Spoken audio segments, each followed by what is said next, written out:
अगर उस दिन हनुमान ने पंचमुखी रूप न धारण किया होता तो श्री राम का जीवित रह लंका का युद्ध अपने अंतिम चरण में पहुंच चुका था। रावण की सेना टूट चुकी थी। उसके सबसे शक्तिशाली योद्धा पराजित हो चुके थे। अब रावण को यह स्पष्ट दिखाई देने लगा था कि उसकी हार निश्चित है, लेकिन अधर्म इतनी आसानी से हार मानने वाला नहीं था। अपनी अंतिम चाल चलने के लिए रावण ने पुकारा पाताल लोक के राजा को, अहिरावण। उसने लिया विभीषण का रूप और बिना किसी को संदेह हुए सीधे राम के शिविर में प्रवेश कर गया। रात के अंधेरे में जब पूरी सेना गहरी नींद में थी, अहिरावण ने अपनी माया फैलाई और देखते ही देखते श्री राम और लक्ष्मण को पाताल लोक में ले गया। कुछ ही क्षणों बाद सब कुछ बदल चुका था। श्री राम और लक्ष्मण वहां थे ही नहीं।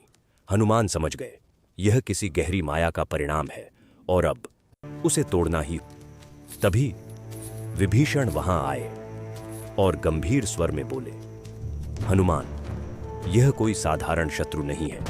यह है अहिरावण, पाताल लोक का स्वामी। वही प्रभु श्री राम और लक्ष्मण अपने साथ ले गया है।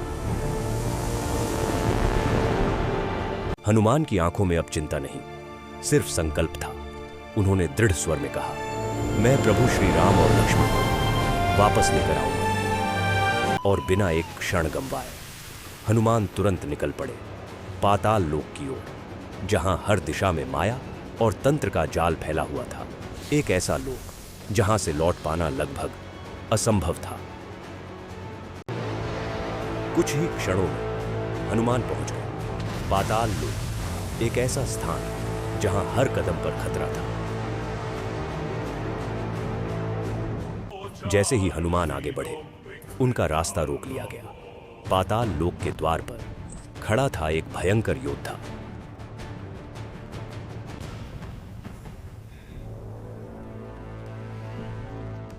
मार्ग से हट जाओ, मुझे अपने प्रभु तक पहुंचना है।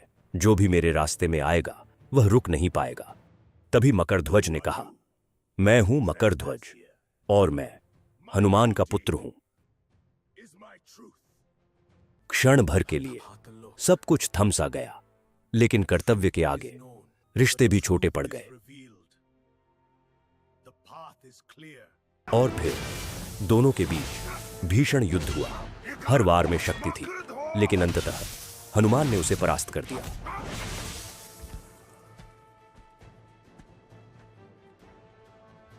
उधर पाताल लोक के अंधकार में अहिरावण अपने भयानक यज्ञ की तैयारी कर रहा था। प्रभु श्री राम और लक्ष्मण बंधे हुए गंभीर संकट में थे और समय तेजी से बीत रहा था।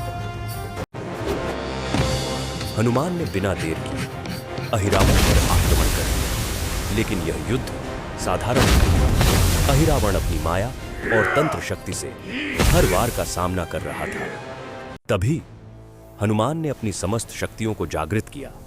अंधकार के बीच एक दिव्य प्रकाश प्रकट हुआ और उसी क्षण हनुमान ने धारण किया पंचमुखी हनुमान का रूप।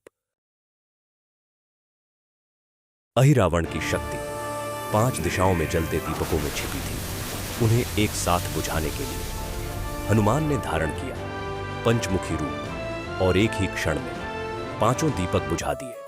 अहिरावण के अंत के साथ ही पाताल लोक का अंधकार समाप्त हो गया। प्रभु श्री राम और लक्ष्मण सुरक्षित थे और हनुमान की भक्ति फिर एक बार संसार के सामने अमर हो गई।